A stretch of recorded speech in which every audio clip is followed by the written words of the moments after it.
Hello friends, मैं हूँ आरती और आज मैं अपने इस वीडियो में इंग्लिश सब्जेक्ट लेकर आई हूँ। इंग्लिश सब्जेक्ट में मैं आपको टेंस टॉपिक पढ़ाऊँगी। टेंस के बारे में कुछ ऐसी चीज़ें बताऊँगी, कुछ ऐसी ट्रिक्स से पढ़ाऊँगी कि आपको हमेशा के लिए टेंस याद हो जाएंगे। जी हाँ दोस्तों, टेंस याद करने के लिए आपको रट्टा मारने की ज़रूरत बिल्कुल नहीं है। मैं आपको एक टेबल के रूप में टेबल बना के ऐसे समझा दूँगी कि बिल्कुल टेंस आपको आजीवन याद हो जाएंगे। तो दोस्तों चलिए वीडियो को देरी ना करते हुए शुरू करते हैं। दोस्तों टेंस आपने पढ़े होंगे। टेंस 3 प्रकार के होते हैं: present tense, past tense and future tense. दोस्तों प्रेजेंट, पास्ट, फ्यूचर, ये टेंस के 3 मेन काइंड्स होते हैं। प्रेजेंट मतलब वर्तमान काल, पास्ट भूतकाल, फ्यूचर भविष्य काल। इसके बाद इन्हीं 3 जो टेंस के काइंड है, इनके 4 पार्ट और होते हैं। मैं एक साथ लिख देती हूँ। पहला होता है प्रेजेंट इंडेफिनिट या पास्ट इंडेफिनिट या फ्यूचर इंडेफिनिट। दूसरा होता है कंटिन्यूअस।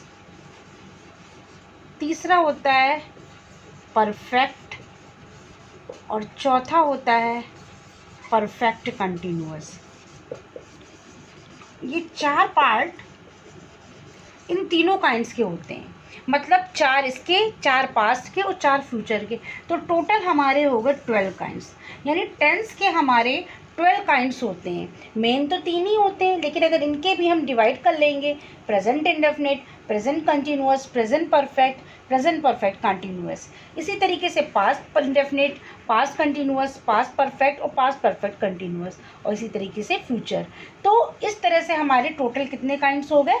12 काइंड्स। अब इन 12 काइंड्स के बारे में कि अगर कोई सेंटेंस हमको दिया है और हमें पहचानना है कि इन 12 में से वो कौन सी काइंड का है, कौन से टाइप का है, तो आप कैसे पहचानेंगे? उसके लिए मैं इन सब के एक मेन जो उनका पहचानने का वर्ब का, हेल्पिंग वर्ब का कुछ एक नियम होते हैं, वो आपको मैं पूरे बताने वाली हूँ। तो चलिए देखते हैं इनके नियम क्या हैं।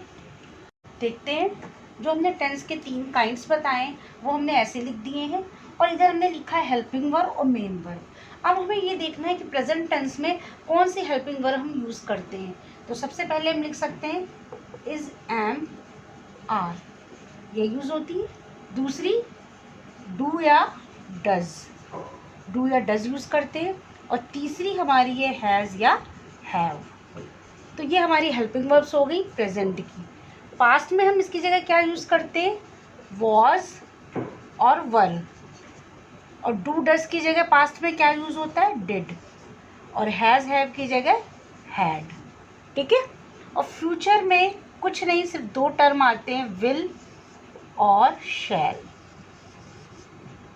ये 2 टर्म आते हैं। तो ये हमने हेल्पिंग वर्ब लिख दी। अब आते हैं बी, मेन वर्ब पे। मेन वर्ब में क्या होता है? V1, इसको भी हमने 5 भागों में डिवाइड कर लिया। मेन वर्ब जैसे हमने कोई भी एक वर्ब ले लेते हैं, गो ले लेते हैं। तो एक तो हमारी वर्ब हो गई गो, दूसरी है वेंट और तीसरी है गॉन। ये तो आपने वर्ब के 3 फॉर्म पढ़े, फर्स्ट, सेकेंड, थर्ड, गो, वेंट, गॉन। जो 4 और 5 टाइप हमने लिखा है, इसमें एक में हम ING लगा देंगे, गोइंग। अब V5 में हम लिख देंगे गोज़। तो इस तरीके से इन्हीं 4-5 फॉर्मों की हेल्प से और इन्हीं हेल्पिंग वर्ब की हेल्प से जो हमारा सेंटेंस होगा उसमें हम पहचान सकेंगे कि उसमें कौन सा टेंस है। प्रेजेंट इंडेफिनिट है कि पास्ट इंडेफिनिट है कि फ्यूचर कंटिन्यूअस है कि परफेक्ट है। तो चलिए ये तो हमने टेबल बता दी। अब जैसे हमने कोई सेंटेंस लेना है तो उसको हम कैसे पहचानेंगे, देखते हैं। तो चलिए अब हमने टेबल को थोड़ा चेंज कर लिया है। अब हमने यहाँ पर टेंस के जो काइंड्स थे वो भी लिख लिए, डेफिनेट, कंटिन्यूअस, परफेक्ट और परफेक्ट कंटिन्यूअस। मतलब ये जो V1 हमारी वर्ब की फॉर्म थी उसमें गो था।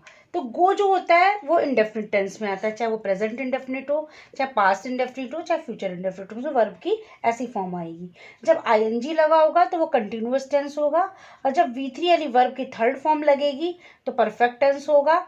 और जब गोइंग यानी V4 फॉर्म है लेकिन उसमें बीन लग जाएगा तो वो परफेक्ट कंटिन्यूअस हो जाएगा। मतलब अगर आप V1 ले रहे हैं गो तो ये इंडेफिनिट है, इसके साथ हमारा इसमें से कुछ नहीं यूज़ होगा। कंटिन्यूअस में ये इज, एम, आर आ जाएगा। पास्ट कंटिन्यूअस है तो वाज वर आ जाएगा और उसके बाद गोइंग हो जाएगा। परफेक्ट में क्या होगा, ये वाली वर्ब आएगी हैज़ हैव, पास्ट परफेक्ट में has have gone, had gone ये पास्ट परफेक्ट हो जाएगा, प्रेजेंट परफेक्ट में हैज़ गॉन और फ्यूचर परफेक्ट में विल हैव गॉन और शैल हैव गॉन। तो चलिए अब हम इसका एग्जाम्पल लेकर समझते हैं इस टेबल को। जैसे हमने एक एग्जाम्पल ले लिया, ही राइट्स अ लेटर। तो दोस्तों देखिए इसमें वर्ब की कौन सी फॉर्म है, ये हमने ईएस लगाया है, इसको हमने लिखा था V5 में, तो ये V1 और V5 ये अगर लगी है तो ये हो जाएगा प्रेजेंट टेंस, प्रेजेंट इंडेफिनिट। तो ये कौन सा टेंस हो गया, प्रेजेंट इंडेफिनिट। अगर इसी में हम वर्ब की सेकंड फॉर्म लगा दें तो ये कौन सा टेंस हो जाएगा, ही रोट अ लेटर, तो ये हो गया पास्ट इंडेफिनिट टेंस। और अगर इसी को हम कर दें he will write a letter तो कौन सा टेंस हो जाएगा, future indefinite, he will write a letter, तो ये बन गया फ्यूचर इंडेफिनिट। तो आपने पहला जो पढ़ा था कि पहले he does write a letter, sorry he writes a letter, he wrote a letter और he will write a letter, ये इंडेफिनिट के तीनों काइंड्स हो गए, प्रेजेंट पास्ट एंड फ्यूचर। दूसरा एग्जाम्पल हम लेते हैं, ही इज गोइंग, ये हो गया प्रेजेंट कंटिन्यूअस। अगर इसकी जगह हम वॉज लिख देंगे पास्ट कंटिन्यूअस, इसकी जगह अगर हम लिख देंगे विल बी, जी हाँ दोस्तों फ्यूचर कंटिन्यूअस में विल बी लगता है, ही विल बी गोइंग, तो ये हो जाएगा फ्यूचर कंटिन्यूअस। अब आइए तीसरा परफेक्ट पे। परफेक्ट में क्या होता है, परफेक्ट टेंस में हम लिखेंगे ही हैज़ गॉन, ठीक है, हैज़ का भी यूज होता है, वर्ब की थर्ड फॉर्म लगती है। आप पास्ट परफेक्ट में आएंगे हैड गॉन और फ्यूचर परफेक्ट में आएंगे तो विल हैव गॉन या शैल हैव गॉन, मतलब विल या शैल में से एक चीज लगेगी। ये हमारा परफेक्ट हो गया। अब आइए परफेक्ट कंटिन्यूअस में। परफेक्ट कंटिन्यूअस में क्या लगेगा, यहाँ पर जैसे हैज़ है, हैज़ तो लगेगा ही, उसके अलावा बीन और आईएनजी लगेगा। जैसे he has been going to market, he has been going to market, और इसमें सिंस और फॉर का भी यूज होता है, जैसे सिंस 2 आवर्स या फॉर 2 आवर्स, सिंस मॉर्निंग, इस तरह से सिंस या फॉर भी लगता है। He has been going to market for 2 hours. अगर आपका पास्ट है, पास्ट परफेक्ट कंटिन्यूअस है तो ही हैड हो जाएगा। अगर फ्यूचर परफेक्ट कंटिन्यूअस है तो विल हैव या शैल हैव का यूज होगा, इसकी जगह लग जाएगा विल हैव या शैल हैव।